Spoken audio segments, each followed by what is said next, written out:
that advance our communities, and it's something that we take really serious. We run a commercial division. My name is Bruce, and I'm here to make sure that you guys get better today. When we leave here, that you can have some actionable items that you can put into your business right now. We're going to make yourselves another differentiating factor in this marketplace, because where we're at is that if you're not creating niches and you're not creating specialties within your business to help service the highest level, you're going to see your market share get gobbled. So what we're doing is creating another revenue stream for you from commercial sales and also into development. So what we're going to teach you is how to quickly analyze the development, how to go through with the professionals team in place, what stages and what you need in that sequence of how it goes. We'll talk some technical wording so you guys have heard something, we'll give it to you straight. And then after that, we're going to also give you some opportunities to look at some of the projects we've done. We're opening it up to all BCP, alongside Al, Joanne, et cetera, and our partners over the years. To anybody that's interested in advancing and taking this journey and the mission with us on Trelia, which is creating tomorrow's neighborhood today. And that journey has been vast over the last 8 years, and we're growing our bubble. We need great people just like you guys to help us advance. So if you're interested in having a project, interested in having investments, interested in just wanting to have some information, happy to share that over to you guys as well. All right. So with that said, we're diving into it. Charlie, right here, one of our projects, my partner Jason Trembicki, on all developments, is also one of the most knowledgeable, educated, and best execution brokers / development owners I've ever met. So if you get a chance to meet him, or if you met him before, say hi. He's sharp as an axe and somebody that can answer some questions alongside myself, not even better. Right. With that said, if you guys check me out on YouTube, you can scan this, it'll go right to the YouTube page. You can go ahead and follow and watch our journey. We document a lot, we send these videos out. We've got our season 2 of Beyond the Build coming out soon. It's all of our projects that you're seeing and things that are happening within the last year. You know, so this is not old content, this is happening. You drive by a building and you see it being built, or you see something, and you see it on here, it's actually real time what this feedback loop is. These cameras right here make it amazing. So we just get out there every single time, do these videos for you guys to help educate you, help you make better decisions. I know when I first started, I didn't know anything. I literally knew nothing about real estate. But I knew I had a little bit of zest and a little bit of energy to go towards this, and it's kind of the passion that I was seeking towards how do I fulfill myself. So if you find some fulfillment in taking something that's completely dilapidated, a piece of land, a building, a knockdown, and you like seeing something brand new, and you see that community, you see the people that walk outside, and the daughter's holding the father's hand, and they have a little dog, and the garage pulls in, they pop the door open, groceries, and people see the cross waves because you just got divorced and moved into the area. Sue's on the other corner, who is a widow, and you know what I mean? These are the communities that we're talking about that we advance. So it's not like, oh, there's a big building or there's buildings. No, it's the people. We're creating communities for people. So that's why you see a lot of these projects with amenities and more towards today's day and age. If you do studying, you'll see a lot of the longest living people on this planet were in a community drive. They have community-driven approach towards it, and they're able to help out and feel that contribution is warranted, keeps them alive. So how do we create these neighborhoods with things like that in mind? Just one small example of differentiating, just that. Don't you want to live healthier? Don't we have baby boomers that need less steps for their product and their housing? Don't we have the guys and gals in their 20s and 30s that are out there running around? Don't they need product to fit that? They don't need oversized, different factors that maybe you have when the family have it. Aren't there differences in our life? Shouldn't we have an iPhone customized to ourselves? Your iPhone looks different than my iPhone, looks different than your iPhone. Isn't it pretty cool that we can have these differentiating factors in the communities that we're building and actually make an impact? To me, this drives me every single day. I don't need anybody to fire me up every single day to do these things. Why? We're 500,000 homes in New Jersey under, which means why does our pricing keep going up, and why is everything very crazy in one regard? We don't have enough housing. Why? Because our towns hold everything back. They want to make sure they're traditional towns. I get it. But they're not allowing us to advance. So with some 4th round amendments and with New Jersey housing laws changing, it's allowing us to do that. So with that in mind, we need people like you guys with projects and to understand what it is that that building went up, and you can describe it to John, the pizza owner, and say, yeah, it went through approvals, it shot down from 200 units to 150. They gave it a simple design, and the park is on the right. That building is great. We did the best we could in our town for this. That's a win. It's not shooting a building down, or shooting developments down because you just don't want to see other people live in the area. I think it's egregious that people in our marketplace don't see similar fashions, because the same thing that they're saying is that, and then their child or son is the one that's potentially the product purchaser that they're just looking at. Unbelievable. But this is what we deal with. So how do I make an impact? I come out here and I educate you guys to just do a little bit better, and just do a little bit more in terms of above par with education. Because if you mix in a little passion with some technical training, all you need is 1 or 2 of these deals a year. How much more revenue is in your business? You're doing 10 or 20 residential deals and you throw in 1, 2, 3 commercial land development. Maybe next year you have 10 townhouses coming to market. You just have 10 listings because you front loaded it. You get 3 commissions to 10 commissions. You guys follow? You sell development, you get the listings on the back end, you sell all of those listings. So those are things that we're going to jump into today. So follow me on my journey, and as we go, ask, like, question as you go. We're constantly on there, all the social platforms, and our YouTube channel is the main one. So moving ahead, what are we going to do? We talked about it, plan development process, and the opportunity to construction, timeline to close. We're going to start reviewing into that. We're going to jump into what does the team require? Who do we hire? How do we go about it? Think quarterback in a football game. Think head coach, general manager. Everyone, right, has a title or label and is very influential. But the buck stops with one person eventually. So we're going to get into what that looks like and who's responsible for what. And we're going to get into the financial opportunities. What are we talking about? If we invested, what projects do we have? What can I bring you guys? We'll jump into a little bit of that. And then last but not least, how to identify. Okay? Any questions to start? Jumping in?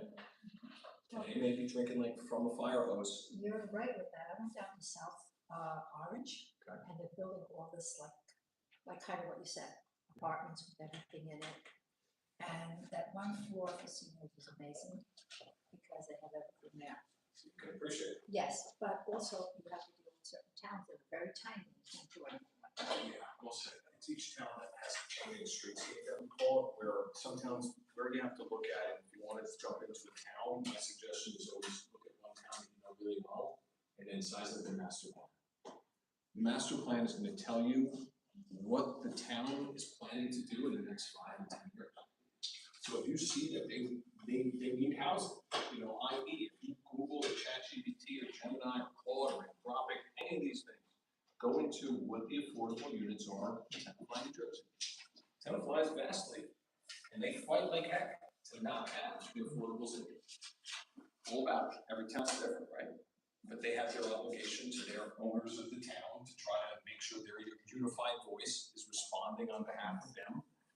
The government has theirs, the developers have theirs, and we start seeing how all of this goes into the stew. I'm a traditional Italian. You threw everything into the stew on Sunday, you just hoped it played, but somehow it came great. Meatballs in there, mixed with some sausage, you know, all of it, but all of it individually is great, but coming together. So that's what you'll see in the professionals in the town to how they came to be, because they'll shape it with what's called conditions. So we have a lot around here that they're not like that in the townhouses. Yeah. Townhouses, we'll jump into this here, it allows for a lower DUA. So write this down, units per acre are what are driving forces of how we build development. Units per acre, and then secondly, after that, write parking ratio. What? Parking ratio. So the parking ratio in our area is gonna be, how many parking spaces do we have per unit / bedroom count? So if you have a 1 bedroom, it's applicable to typically 1 parking lot, right? Some towns, you go to Fort Lee, you have 1 bedroom, you need 1.8 parking spaces. Does that make any sense? It doesn't. So imagine you had a town where there's 2 parking spaces for every 1 bedroom. It means that you need 4 parking spaces if you had 2 bedrooms. I don't know about you, but who needs 4 parking spaces with 2 bedrooms? Does anybody here have 4 cars in a 2 bedroom? Can you get to my house? Oh, sorry. Maybe. I'm only suggesting that what we have is we have to amend a lot of what was older and not there to what is newer and what is. What I'm suggesting is that there's reasonability now for developers in our area to make arguments that are reasonable.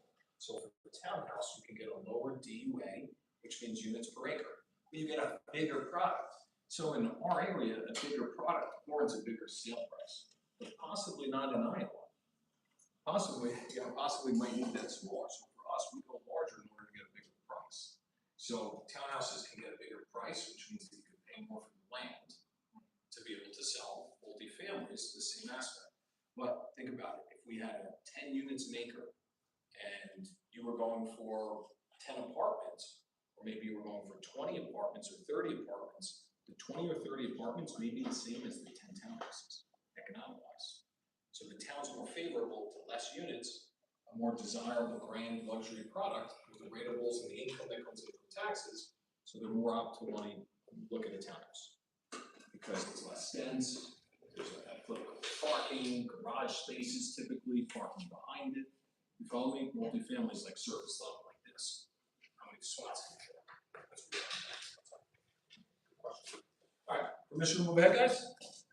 Jump into it. By the way, we're gonna run from 1 to 2. We'll stop at 2, we'll keep this moving. Any questions outside of that, we're happy to answer after. So guys, unapproved land property. Unapproved land property. If you see land out here, you see buildings that are in horrible shape, write them down. Discuss how to find what the owner's information is and see if that's an opportunity to develop. It's a very simple thing. I use njpropertyrecords.com. I encourage you guys to write that down and use that same thing, because it'll tell you all the risks that are associated. So again, me and you, I'm giving you guys what I do normally. I have no reason to want to teach this outside of to help make impacts for everybody here to grow the business. So jot these things down, because this is verbatim, just getting off of development calls earlier, going through the same types of information that we're describing here to implement it on actual sites. Right? Should you just drive and see something and be like, oh, let me just look that up? Where do you go again? NJ what? NJ property. So NJMLS, if you have an NJMLS, which those stations have an NJMLS. Yeah, fair point. You go to, this is pretty key details, you go to, the tax section Yeah. of NJMLS, and then you can pull down NJ, property records, and then you have a free NJ property records account, which would cost money. If you need, like, a tutorial on how to do it, I can explain it, like, I'll write it on a piece of paper, I'll show it on the screen, but I'm just gonna let Bruce continue, but everyone has access to that. You can see the property, its zoning, you can see a deed, so you can see potentially who the owner is registered under, you can find their name, and then once you have their name, you can potentially go to True People Search, something along those lines. It's like a website, and then you can find their phone number, call like 6 phone numbers, and hopefully get the owner, unless you already have the owner, but that's typically how I go about it. Not too sure how Bruce probably has some background info, but if you have no clue who they are, that's the approach. I can give a rundown on the screen later. It gives you everything. Yeah, absolutely. Go through your NJLS tax, go to NJ property records. Think any listing, any property, anything. You're with me, that's the first place we start. There's no other place to start, in my opinion. Quick question, being in business for a while, have you seen a lot like vacant for over like your lifetime, like 10 years or more? Do you assume, myself, would I assume there's something wrong with that? Or do I actually look into it? You know what I mean? Good question. I mean, You know since the old grammar expression? school, I've seen that lot vacant. I mean, really huge. You can obviously, you know, people have built a lot on smaller lots, but I've seen it vacant since middle school, I should say. So, and it's in Hudson County, and I've seen, and even driving by it recently, I'm like, why is nobody ever building there? But I've never, you know. A lot of different reasons that could be, so I don't want to speculate, but give you a feel, and also suggest that it doesn't mean that something's wrong or right. It could be land banking, could be so many different things that are in motion. It could be an inherited property, it could be something that just sat there and somebody forgot about the property. I don't know if you've ever had a client that literally had so many properties that they actually forgot the property. So that's a possibility. It is. It's just not to, my question is, do you not assume that there's something wrong? I don't assume anything. Rule of thumb for me as a principle is there's no assumptions. I don't assume that right now when I walk outside that this weather is going to stay like this. No assumption. Follow jacket ready. Umbrella ready. I don't assume anything. The only reason is because I made an asset of myself way too many times assuming something. And the old expression is, Okay, he but or she now, who assumes you know, needs to ask himself. people who instead are of in that yes. business. I would inquire and stay in curiosity. Okay. If you stay in curiosity, it will lead you down the road of who that is, and then you can start saying, hey, I've driven by this property for 10 years. Nothing's gone on. Is there any opportunity that I could? I had a builder, I had somebody, I had interest myself, I have a whatever, would you meet with me for 15 minutes? Or can I go to the site, meet with you about something? Just get a meeting or a conversation point, then from there you can size up whether or not it's truthful. That's why I like meeting with people, I like to look around the ends. So I have a client who lives in, whatever town he lives in, and down the street from nearby there's a vacant property. It's been vacant for a year or two or whatever, which I tried to track down because he wants to buy it. So other than, I can't, I think I know who the owner is, but, and I left messages, but I don't know for sure if that's the owner. I went on NJ, I went on all of them. Well, it'll tell you. NJ Property Records, if it's under an LLC, search the LLC, see if you can pull it up. No. And then if No, I you, think it was and even further too, like we use CoStar to get all the property owner information. So we just click on the. You have to be a member of that, right? To be a member, we have CoStar offerings that we put out here. If you guys get into commercial property, you want to work with yourself, we're happy to kind of put some guardrails around you, make it professional, offering packets, website, all the information you need to sell a commercial listing, inclusive of that. But if you just need something, or you have a property address, like, can you send me the owner information of this? Just shoot me a direct email. Yeah, you can contact me. That's like a one-off type of easy. We can get you the figure. But how can I get it without bothering you?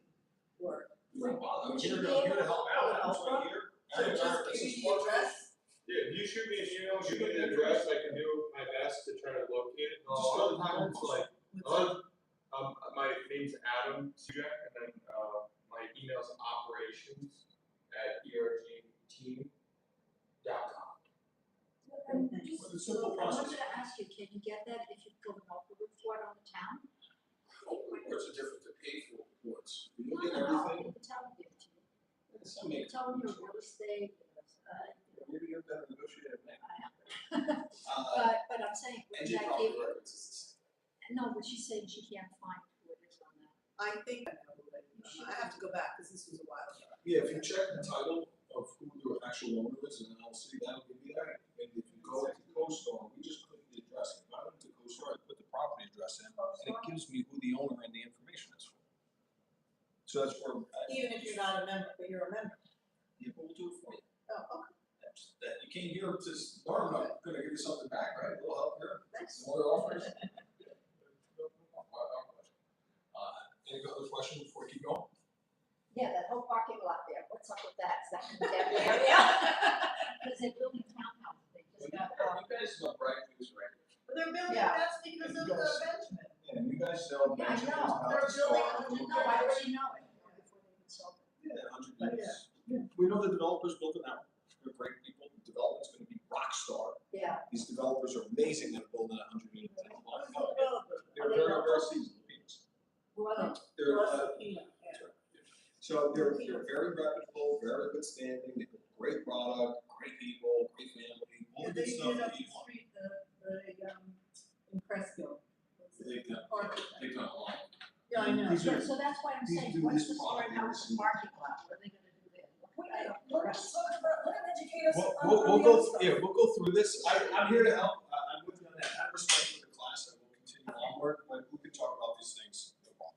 So as we go through, just know, we've caused a huge housing crisis throughout the state, nationwide, simply put, we don't have enough funds for the seats here, guys. So if we can combat that by having good product, it's gonna make our product more attractive in the marketplace, because costs are gonna come down.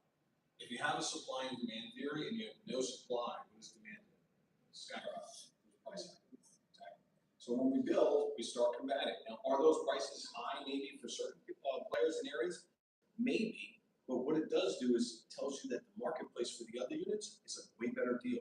So it keeps the lid on these things. So I know people say it just keeps driving up. It does in certain regards, but it also keeps the lid in place defense for the amount that's not coming out. Otherwise, it'll go up even higher. That's what we get nervous about. So we're combating against that. Moving ahead, guys, development team. So write these things down.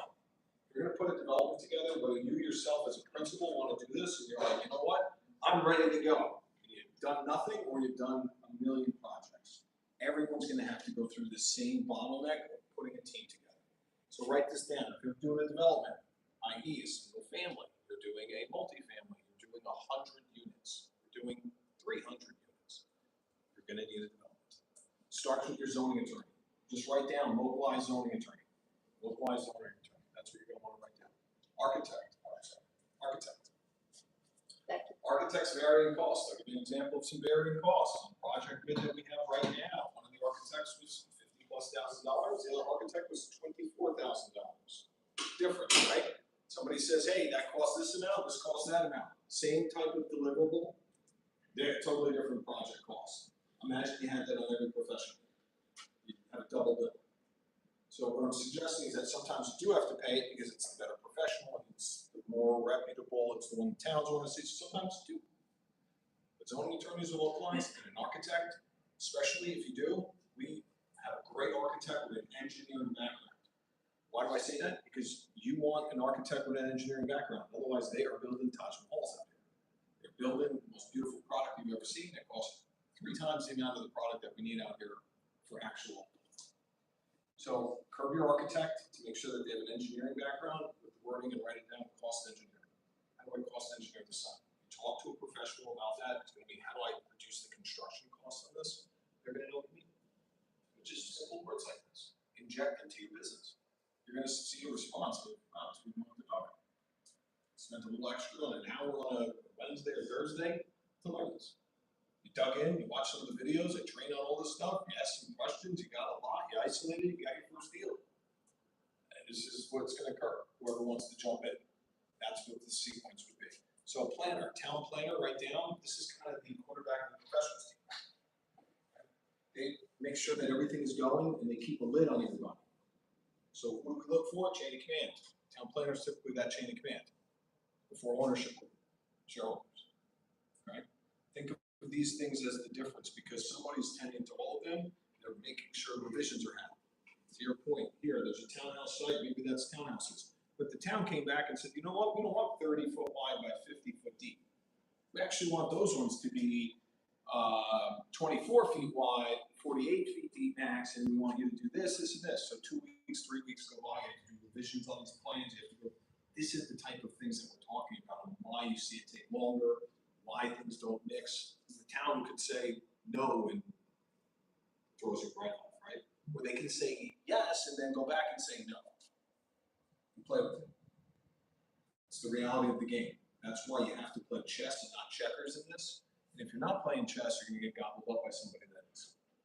I'm not here teaching you guys chess. I'm teaching you chess at the highest level. It's something that you can do. It even starts with just a single family. You go to a 2-family, you can build yourself up the same way. At the same point, if you want, jump into it the same amount of time it takes to do a 10 unit, it takes to do a 1 unit. It's not much, maybe a little bit more than 10, but not much. Just depends on if it has right or you're going for approvals, zoning. Environmental consultant. Guys, we have one of the best environmental consultants in Rita. I don't know if you guys know what environmental consultants do. But basically they go there and they do what's called a phase 1. At phase 1, they do a 100-year turnaround of every business that ever occupied or every property owner on that property. 100 years back. They go 100 years back because what if in 1952 it was a gas station?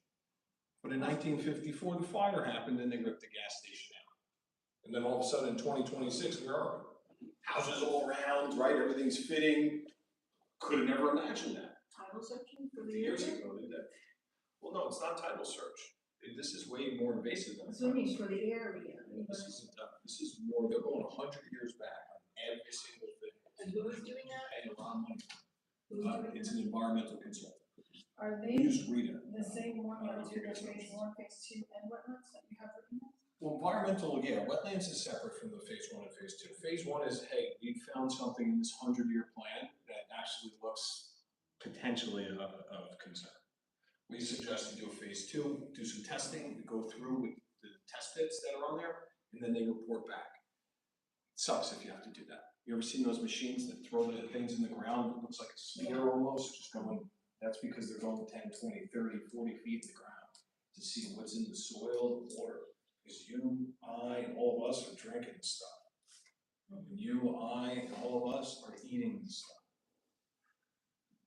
Do I have to say that again? Yeah. No, yeah. Okay. Because this is why we do these things, guys. I don't always agree with everyone, but I agree with what we're putting in our bodies. And all of us on a national level need to be considerable on that. So that's why we do the environmental scans. It means a lot to me, because some of these things where you read about on these sites that are horrifying, it's horrible. But what New Jersey's doing is combating and trying to get these sites out. Now, eventually it might go the other way where, shoot, we don't have any more sites left. What do we do? But very low probability in our lifetime that would ever happen. Well, like what Trina said, that back where the plaza is, that whole lot was empty for years. Why? Because there were barrels of crap down there. Well, yeah, that's why, to her point, it could be the monitoring walls. We've seen sites sit, they have to monitor the water below the ground to make sure it gets to a favorable point where somebody can occupy that and have that water within that range. Because otherwise, even if you filter this stuff, I mean, do you really want to be there? And you're drinking that? It's like, no, you want to fix it. Even if you told me it's perfectly filtered, it's not good. So this environmental company is huge. Wetlands is going to be buffer. I think we're at buffer 50, 150, 300 feet. That's it. See a property with wetlands? Know that it's one of those three buffers. So if you have a property that's 50 foot wide and the whole thing's in wetlands, what do you think? 50 foot wide buffer. Probably not gonna happen. Okay, so just think common sense when you start applying these things towards this. Don't overthink it. Think that I look at this as a game. I'm a kid. Ever see this? Adam knows this. I start drawing these things out. I measure them as if I'm built on a Lego set. It's a small thing. If you don't want to do that, that's fine. Throw it in chat. Figure something out. Get some advice from somebody that has done one of these before that you know on a phone call will take. And then you can formalize everything by just asking me or Adam. So simple things. Traffic engineers. If you have a new 100-unit project on your Belleville, one that we sold 110 units, we got the approvals, did every deliverable, went through it, passed the baton that's being built right now in Washington. What do we need? Traffic engineer.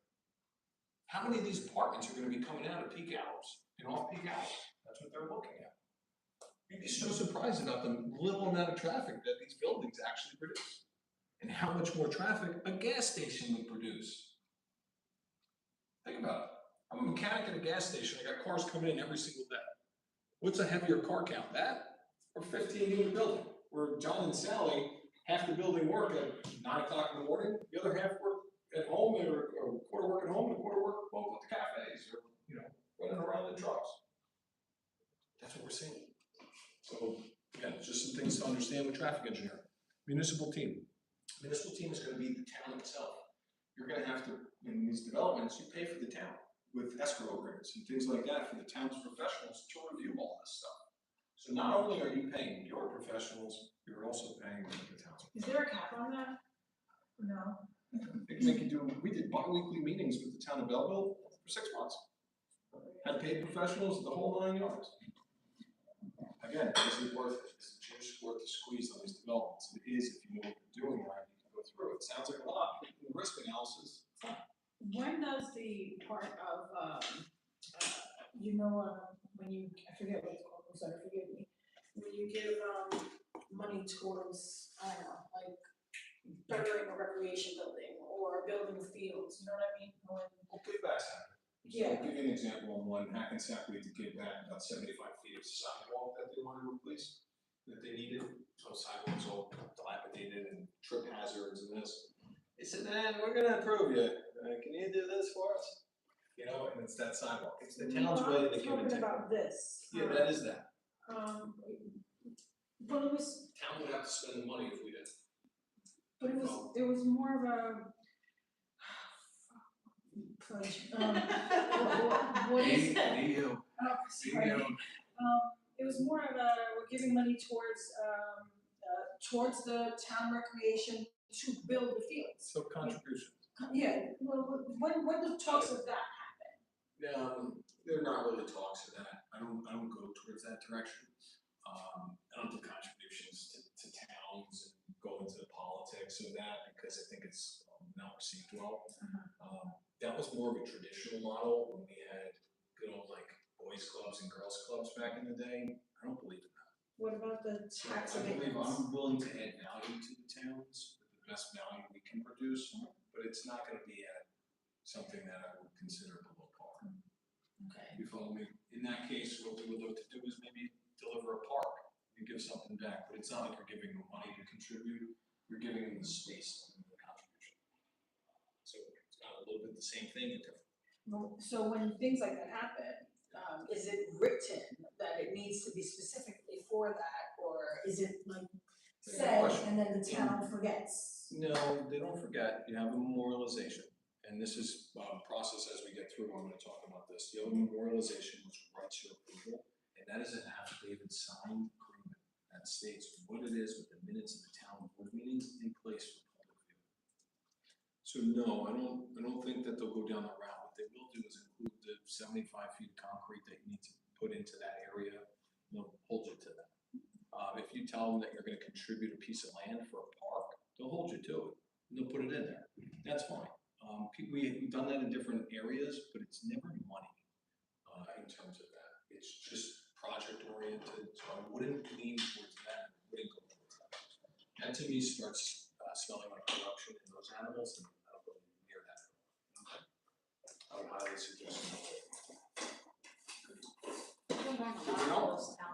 Yeah, and you don't wanna cross these things, when she's touching on this tightrope. It's a tightrope. Alright, we don't wanna do it. We wanna do a great project. Here's a great project based on what you guys tell us is supposed to be here. I don't need to know John, Sally, be the basketball person that built the gym in order to do that. That's not the way our capitalist society should work, so I'm all against that, in favor of, is there a good plan, is it fit with master plan, can that work? I'm just trying to understand, because I know I'm very certain serious about towns this. that have Changes my had tone. that. Yeah, I'm with you, changes my tone. The towns don't, just be sensitive towards that and know my position towards this. Would you agree that some of these towns are, I don't know, do you have some difficulties with some towns? Towns are very difficult. That maybe their level of understanding of this is not the same, so. I'm not here to tell what their level of education is on the towns. What I will tell you is that they're all very nice people that are professionals in the marketplace that they live in, and they wanna protect their community. And what they're doing is standing on there on Thursday night from 6 to 10 p.m., away from their families, away from everything, with the hopes that they're making the right choice and impacting their community. That's the only thing I'm thinking about, and if I'm helping their community out, I'm helping the whole. And if it's good for the goose, it's good for the gander. So I wanna be very clear, I don't want you to get any sidetracked information, not all of you. You start playing those games, you're gonna get thrown out immediately. The only reason you survive in this is being above par. You do things right, I'm doing this for the town to advance it.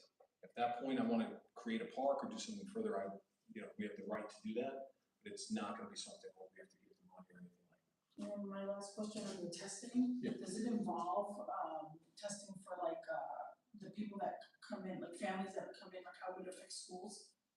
It does. School ratio is there, Tenafly is a big one, incoming buildings, what's that look like? But that's based on the conditions list, so they may say the bedroom counts, they might want 2s and 1s, not 3s and 4s. So it depends, but again, townhouses, to her point earlier, would allow for instead of 10 apartments, you have 2 townhouses, and that's fine with the kids. So then you would be responsible for that testing, that's what I meant, not the school I think system. developer pays for all the testing. Okay, The town just sits there and reviews everything, and really critiques. okay, alright, Which is why I like to front load conditions, so if you guys understand what words are, conditions would be one of them. The town's gonna come back and say, hey, you guys, I like this, but conditions. You wanna do a setback, you wanna do buffering on the one road because the lights go on there into the unit, you wanna, do all these things, put this, stormwater retention basin here, those things, those are the conditions, and that's why I say it leans towards, well, can we help you out in any way? Yeah, that sidewalk, okay, we'll take care of that type of stuff, blah, blah, blah. That's where you can find give and take, because it's the right thing to do. I'm seeing that, your approach to it, I'm seeing that more now than the way that I'm the advocate of that change. Yeah. These the way old that it school was ways before. need to get out of here. Yes. They're not working, they're things that broke our system in New Jersey. Agreed. It's the reason why we have such high everything, guys. If you look around and you zoom out here in New Jersey and you start looking around all the other states, you start saying to yourself, I'm either gonna stay here and make an impact and be better, and make this place better, or I'm getting out of here. I wanna make an impact and I wanna be better knowing what's going on here. So I'm doing it. But everyone needs to understand, we're making choices every single day. The choices that you make will dictate the life that you live. There's no question about it. So with that said, sorry I was a little firmer on that, No, but no, I'm very I serious when appreciate it comes to that. You'll thank me later. We need it, You'll thank me later. I do, thank you. All right, so moving ahead, we're gonna go through just 4 projects. What am I talking about? Why the heck am I listening to this guy? What are we talking about in terms of scale? So just right here, our first project right here in Jersey City. First and favorite. No project ever like it. Most amount of kahunas you ever needed in your life to do one thing, this was that mine. There's no question about it in any regard. Biggest blessing in my world, having my daughter. Biggest blessing in the world, second to that, in terms of business, is the courage to pursue something that I never knew I could do. That's why I'm here to inspire and teach you guys to do this. If you just have some courage. Now, I met a gentleman named Jason Trembicki in this world, just like you guys as a broker in the world. No other way. We just got good energy together. So if you got good energy with somebody and you have principles, the principles align. So you get into an argument, the relationship's not breaking. You follow? With difference of opinion. What's the reasoning? Because you have great debates. But the honesty and the principles. So if you go into these things and you're looking at doing one yourself, partnering or doing anything, make sure the person that you're next to, you can trust with your spouse, and you went away for the weekend. You follow? That level of trust. That's what I'm talking about. Because if you're not, you're gonna get onto a haphazard stool, the wobbly stools, you ever had that? You fall off. I don't want you to fall off. So if you're gonna do it yourself, no, it's a lot. If you're gonna do it first, I would first be a broker. The same way that I went into this, be a broker first as you go, and still continue broker. Sitting down yesterday with a gentleman. Bruce, this is so cool. You actually understand the development side of this. Again, it's actually fun. If you just do a little bit of this, this, and this there.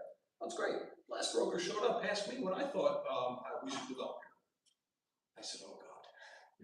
Politely, last broker didn't know land development. Because yeah, when he asked me, what do you think that we should develop here? He seemed to not know the answers of what was going on. You're not gonna ask an owner who has no idea what's going on, what you should build here. I'm just, a big piece of lot. Maybe you can ask him as a general sense, hey, yeah, what do you see here coming? But you're not gonna base your report on. So just differentiating yourself. What would be an offer you could put out in the marketplace that you just learned a land development course, you have some extra work that we can give you and some learning to do, I'll give you some places to go for that. How do you put that offer out? Somebody calls you and you go through this process, you see what I mean? You'll get another transaction and you just added a new revenue stream. People that don't know how to speak about this lose the deals. And then they come over to me or find somebody else that is in land development. You should be that person in this office. Just like I was in local flake yesterday. Somebody in that office needs to do the same thing. I'm encouraging this because why isn't somebody doing more of it? You see all the big firms, they focus on this, they get specialists, they're better than us, they're smarter than us, no different than us. What they are is they just focused a little bit on training, on a week or two of training, on just literally going through what this looks like. And they emerge as somebody that's knowledgeable and somebody that's leader in that land development space. This took me a long time, guys. You could do it much quicker if you just actually put that right plan in place, do it in half the time. So, moving ahead, project one. Go. I want to know why that was your favorite part. Oh, this one my favorite because we put a mural of my daughter, with Jason's daughter, with us on the tops, with them in the middle, on the right. And it was because the courage to do this, it was hard for me to sleep for a while. Sure. I know, I feel it. It was hard for me to sleep. I knew brokering was not going to get me to the impact and the economics that I wanted in the world. In order to make a huge impact, for me, I plan on eventually in my life going into politics and future and beyond. All these other things. How to get there? You got to really create a business that's worth having. That's why I love KW. Best partners ever. Know how to be creative. It's helping me create my dreams.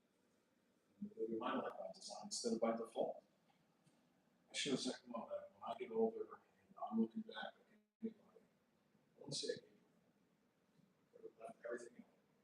And then one step left, another failed, and I was in conflict, and there was nothing that I had. Or if I had islands and everything, meaningless. I lost my mom this past winter. When your family member passes away, it's the most craziest thing in the world because life keeps going on. And then all of a sudden you have to go through all their stuff. And you have to do everything that it takes to have that unwind, and it's hard. So what do? Make an impact, because I don't know how long we'll be here.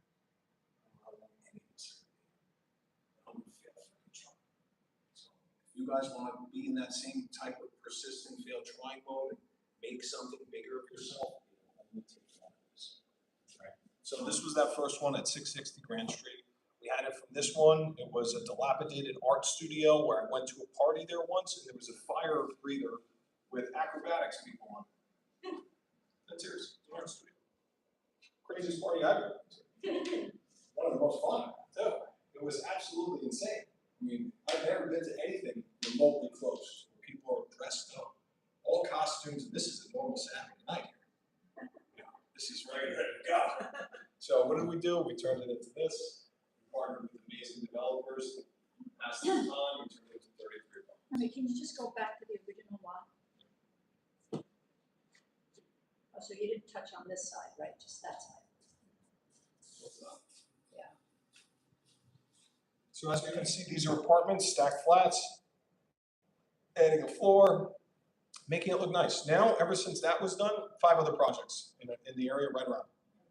So what did we do? We made our impact. We just gave a little extra momentum. I don't take any credit for creating it. People were doing it way before I did. What I will say is that I'm adding to the snowball, and I think the snowball is getting bigger, and I think that means that we have more options as people. If you have more options with housing and it's more affordable, then I'm all about this.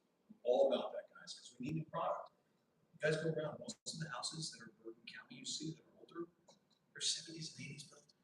You get a lot of that 60s build from that initial rush, but 70s and 80s. So if they're renovated, at what point do they stop being renovated and just go through the next process, which is the next living? They're eventually going to sell. They tell new constructions, where do they move to? Because I know that you're dealing with the same thing we're dealing with. Where do you move to? Moving from a single family in Prescott. Where do you move? You move to a rental, you move out of state, you move local, paying the same amount, paying for bucks not the same. A lot of people are changing to then rentals. No taxes and insurance, very easy living, amenities. So if you see these changes in your neighborhoods, think of it as a good thing. But the rentals are very high. I went to South They Orange, I was could, shocked, they could be. 5,000. Well, it depends what you're looking for. When I sold the property in Dumont for roughly $800,000, the guy's mortgage was $7,500 a month on a standard purchase. I looked at myself and said, "You have got to be kidding me. This is not possible. I don't know about anybody else, but we can't keep this up. That's not going to work for families.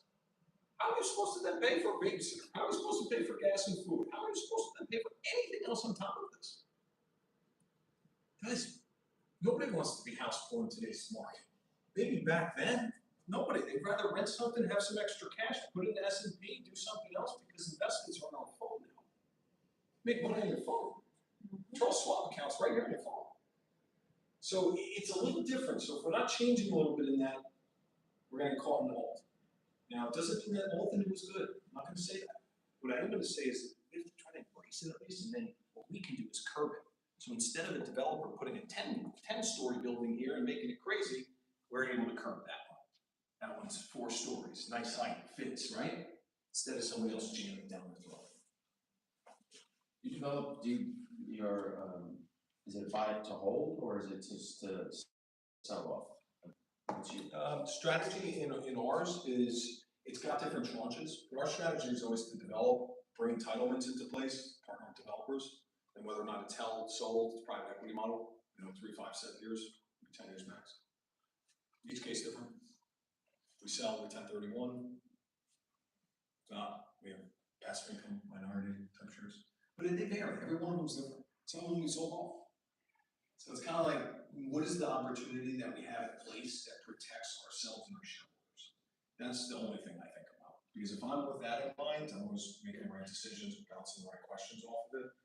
So to your point, it's typically a buy, pass baton, hold, or fully get out, and then do the listings for the development side, rental sales, and or sell the building, because we understand it the most. So that's our typical form. one question? So how do you have the vision to see what can become? Like residential, it's easy, right? You see, how do you see the vision of like that being developed? Is it your engineers that are giving you that vision, or you're coming out with it? Yeah, good question. In this context, it's actually me. I do the acquisition side, and I put the vision and the concepts together. When I was a kid, I was an inventor. I would invent things left and right. And I always thought, I'm going to be the inventor of the year one time. Like, when I was a kid, I was just like, oh, okay. I'm not a good football player, but outside of football, I videos have all that energy. Do they, I really, you know, my house, my dad, my mom would kill me. I put little things that be like trips, so like if you walk through that, it hit the wire, and then it started like the shower, like, you know, like it was the Home Alone theme mixed with some like good intention. Before the showers had those sticky things on the side that would prevent the water from going out. I would put the Velcros on there, and I tried to patent it, when I realized I was like 8 or 9. Dad's like, what? Like, I think I found a better way for showers to be had where the water doesn't get out. My dad was cracking up. You know, but just, that's been in my mind, so I like to create things. I sit there, I do it on an aerial view, I create it with the DUAs, I create the buy box, which is the actual box of the building if it's one, or if it's townhouses, I literally create it based on the ordinances. I sit there and it takes time, and I look at 25 feet, and I have a scale on my computer here that I have that matches it, so I put it on, and I know the feet buffer. So when I come with an offer on a property, I'm at a pretty high level of confidence that this is going to work. We just threw out 2 offers this past week on properties, hopefully get it out there. But in the meantime, it's really that, you know, 22 townhouses, it's pretty easy. You know, the box is 26 feet, it's 50 wide. How many can I fit on this lot? What is the drive aisle that I need between the two? It's 24 feet. You know, once you do this, you just practice a little bit, you know the numbers. When you're riding a bike, when I started my bike, I scaled my knees, I fell off so many times. I don't know about you guys, I literally hurt myself over it. I found out how to ride a bike though. You know, now I can ride a bike. So same thing with this type of thing. So I wanted to ask you, most towns, they have zonings, right? Yes. So you could only put one house on this, even if it's an acre, you could, depending on where in the town it is. So let's say there's like an acre or an acre more than that, but you could only put one house on there. So I found out, if the town will let you, that if you put a row of townhouses, it's equal as one. Can you explain that to me? Like, how do they get away with that? I don't believe that to be accurate.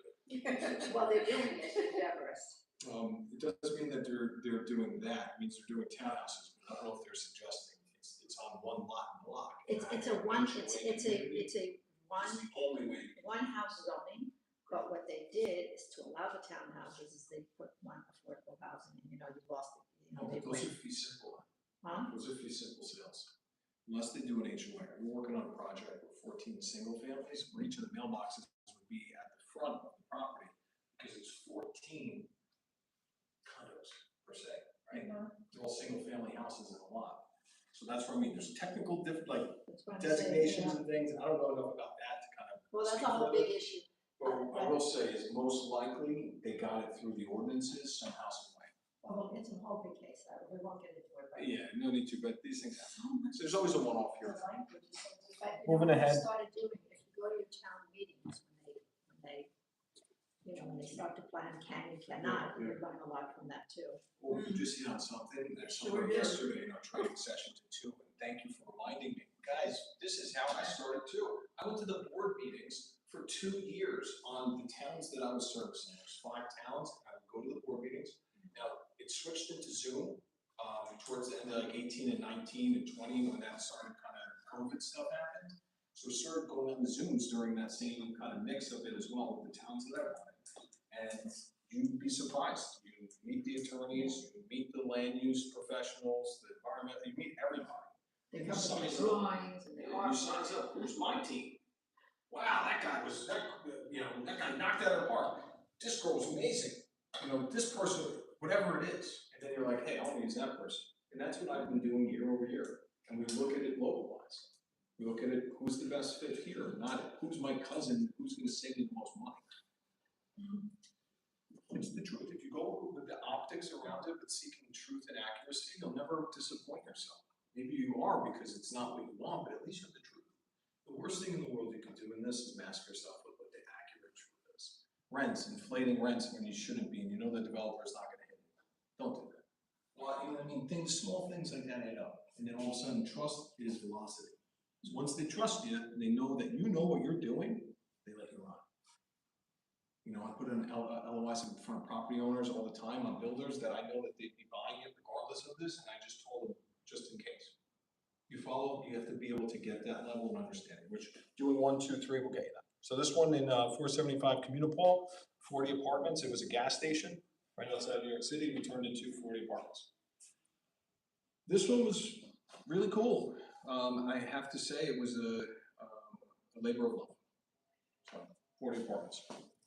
And this one, this was a Jersey City corridor that had that car wash now.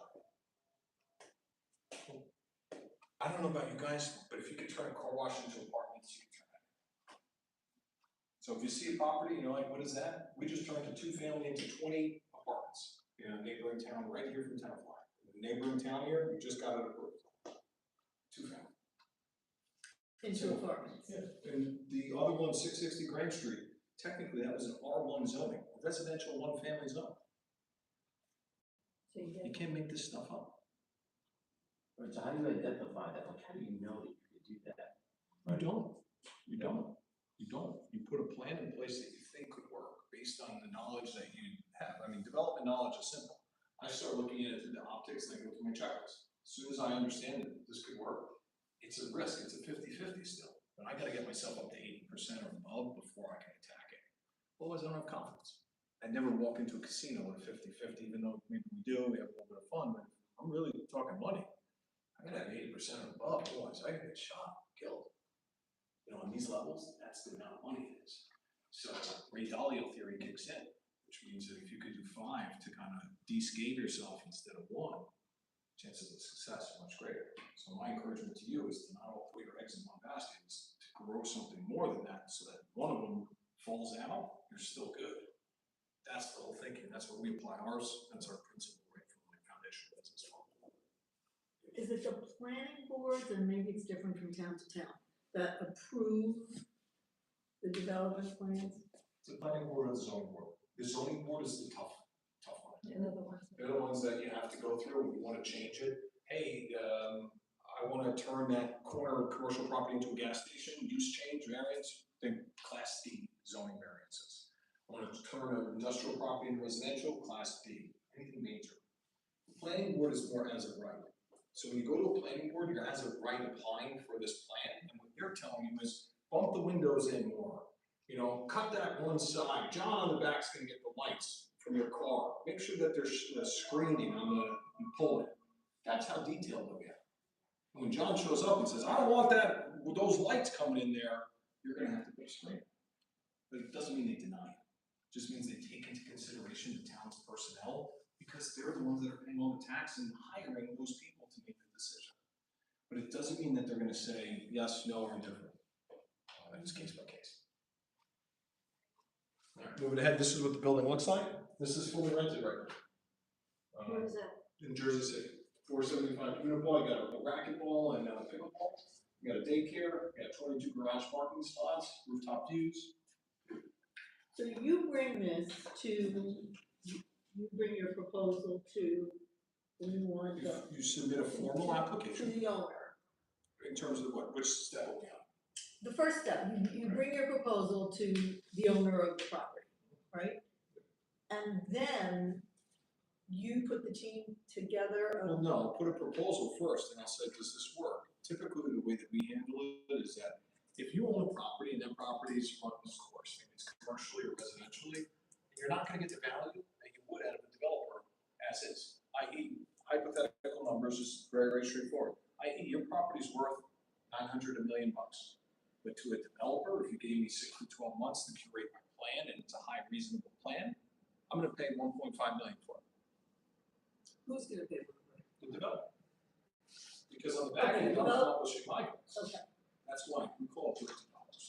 $50 untaps the development potential of the property that homeowners are leaving all the time on the table. And they're letting other people get it. We're the brokers that combat that, and the developers that would pay the fair market, because we are already in touch with the front running of national, local, regional developers. They need our plans, they want them, so working with us is untapped higher values for you guys as sellers. So, I know you're live right now, but am I gonna be able to watch the recording on your channel also? Yeah. Okay, fine. I'm so sorry, I have until 2:00. I really wanted to. Good to go. If it's already almost 2, we'll get through this and we'll do questions, and then I gotta jump to next. It might get cut off because it has like a limit. Yeah, another one, 10 unit in Hackensack. Yeah, As we go through here, this is that gas station on the corner, if you guys know it, it's one of our sites. Seems like you know it. Have you wondered what that was gonna be? That's right. So I loved it because it was right next to the high school. Right there, I said you could watch football games from this, right on the top. Huge football fan, sports fan. You have tennis courts, you got the fields. It's like having the biggest backyard of your entire life if you were ever a kid, and the coolest things ever. Football, baseball, basketball, tennis, all this. So anyway, that's what we look for as we go through. That's what the property is. It's currently being built. And then this one in Belleville, 18 unit that we did, commercial property, 2-family home on it, all mixed combobulated, truck parking, and we turned it into that. So you partner with the once your plan is approved, your proposal, you then partner with different developers to do the whole.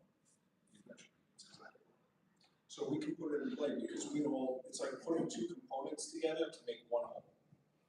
Where the first component and the second together as a whole, it's an unstoppable force. That's what we've been seeing, that's how we advance in Jersey. So going through it, just some examples.